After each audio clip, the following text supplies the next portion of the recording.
Hey, good gray afternoon, fellow pirates and privateers. Well, today we're going to start on the rudder. Thought it was going to be fairly simple, just, quick sand and paint, replace some old rusty hardware. That's with most things without a reach back here. It's never quite that simple. So, I had actually skipped sanding some of this because I honestly didn't think it was going to be worth recording. But upon closer inspection, I have found lots of things I didn't want to see. Okay. Please excuse the horrific mess that is this lean-to. Alright, when we pulled her out of the water, I saw water dripping here and here. Okay? We all know dripping water in a rudder is never a good thing, especially with a cord rudder. So, I was just going to give it a quick sand. I found this big old dimple right here. This big old dimple right here. This wasn't too bad. These ugly devils. This ugly guy. You can see there's a nice crack right here. Here's the really fun part. Turn this guy right on his edge. Look at that funness. Isn't that great?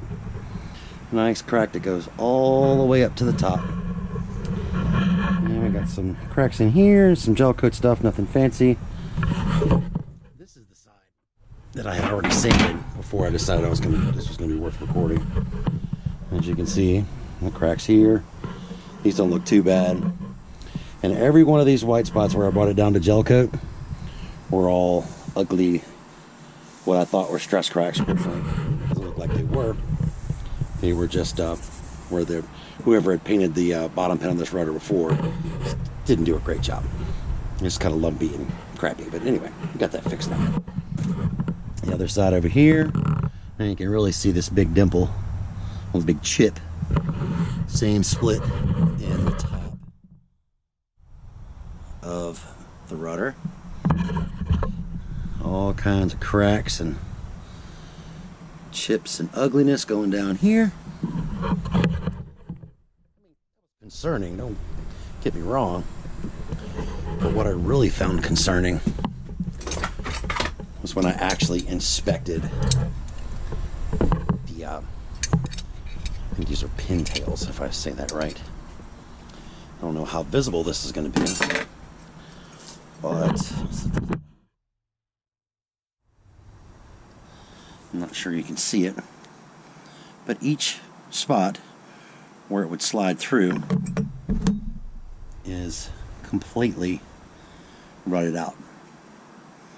And I wondered why. I had motion in the rudder.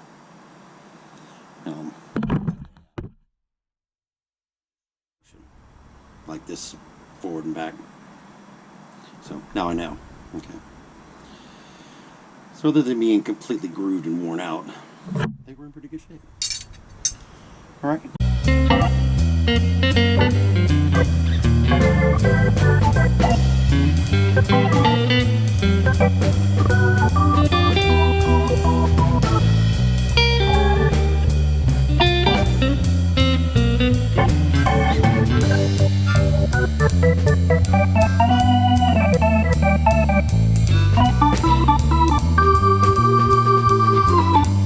Definitely something.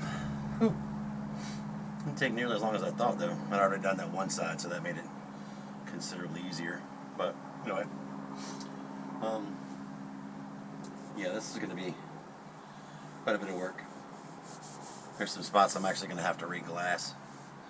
And the spots down here actually, it's all the way down 2 glass, just to try to get it smooth. Lots of little pock marks. There's still a couple up here. I mean, and they're pretty deep, but well, they're not through the gel coat.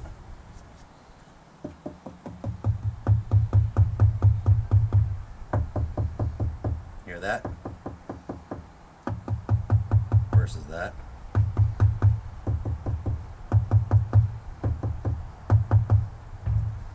That's a D-lam.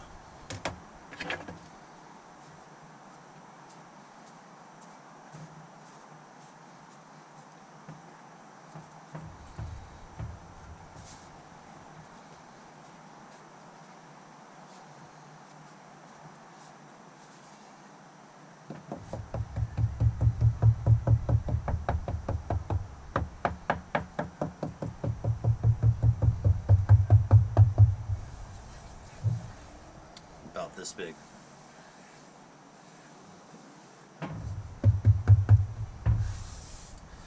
I'm honestly afraid to cut this thing open, because I don't know what's laying underneath of it. But if it's rotten, it's rotten. So if I cut out, I've got enough glass to do it, and I know how to do it. There's another YouTube channel. Man, I've learned so much from this guy. Andy from Boatworks Today. Mad shout out to that guy. Holy moly. I've learned more from watching his channel than I ever could have on my own. Unless I was, you know, actually with somebody that was going to show me to do it. But he actually has an entire series on recoring a rudder. So, looks like it's time to put that to use. I don't particularly want to, but that's definitely delammed.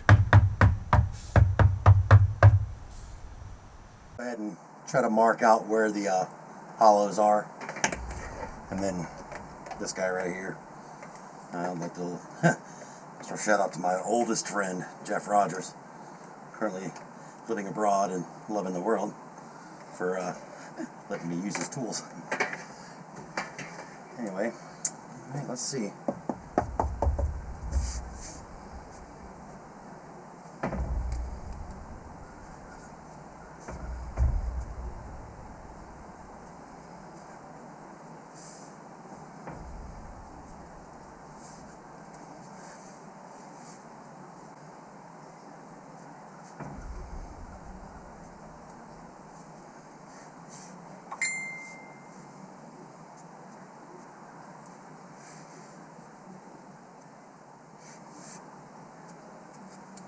That's a pretty good start. It's about a spot, about yay big. So, now for the scary part.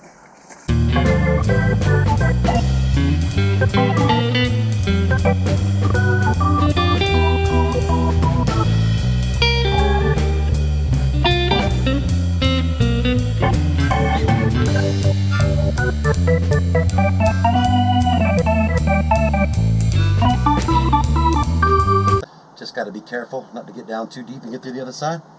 Oh, excuse me. Definitely gonna have to pour some paint now.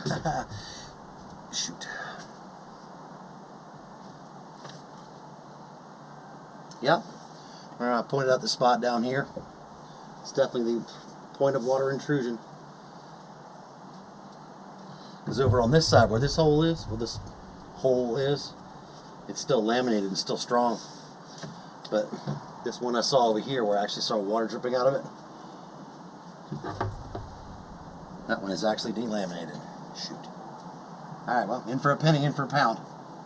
You can actually feel the difference with the rotary tool, where the lamination and delamination are. You can actually feel it. Wasn't expecting that. Alright, looks like I found the edges of the damage, so that's awesome. Alright, yeah. Not terrible. I mean, it's big. Alright, good, I'm back to the edge here. It's still laminated this last inch. I guess because the resin's thicker, maybe? I noticed the video I saw on Boatworks Today, the dude that, Andy, the guy that redid a closed cell foam core, he left about 1.5 to 2 inches around the perimeter as to not ruin the edge geometry. So, mental note for that one. Man, it's one of those days I wish I had a really big shop I could just put everything in. But that's not the case. So